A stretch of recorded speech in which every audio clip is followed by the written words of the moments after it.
Welcome to Omega Language Academy. Today we're gonna study German A1 certification course. It is the most extensive German course. That means we're gonna start from basic and go till advanced. As I said, it is from Omega Language Academy.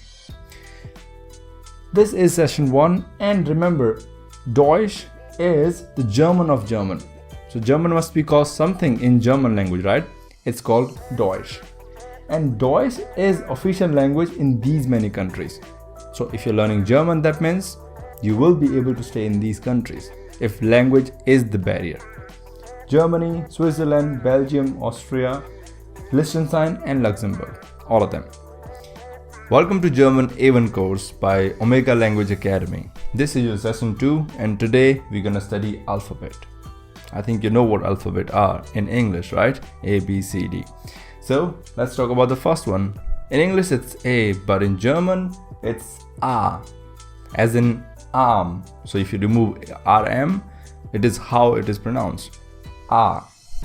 For an example for A, it's Apfel. Remember, the way it is pronounced separately and in each word is different.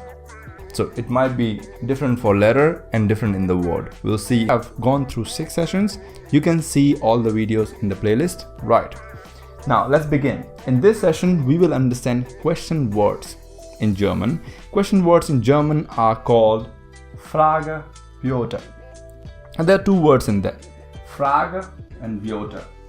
Frage means question and Wörter is the plural of words. Single word is called Wort, W-O-R-T. Here it's Wörter with umlaut. I think you know what umlauts are. If you have seen my other sessions, please go through them to understand them. Frage, Wörter means question words. Now, this is not going to be direct answer for them. I'm going to show you some of the words because there are many.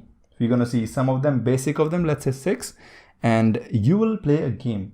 Here we have 6 English words. What, how, where from, which and who. I want you to guess them using your instinct, which could be correct. Now, these are the German words which are jumbled. They are not the right meaning. What I want you to do is pause the video, see which one do you think are the correct answers. You know, when you guess them and you find yourself correct, it's easy to remember rather than, just trying to remember them, because when you make mistakes, you learn quickly. So take some time, pause the video and go through them. Help, please write us on this email ID and you can also call on this number or WhatsApp on this number. All doubts will be cleared. And if you want full-fledged classes as well, feel free to contact us through this.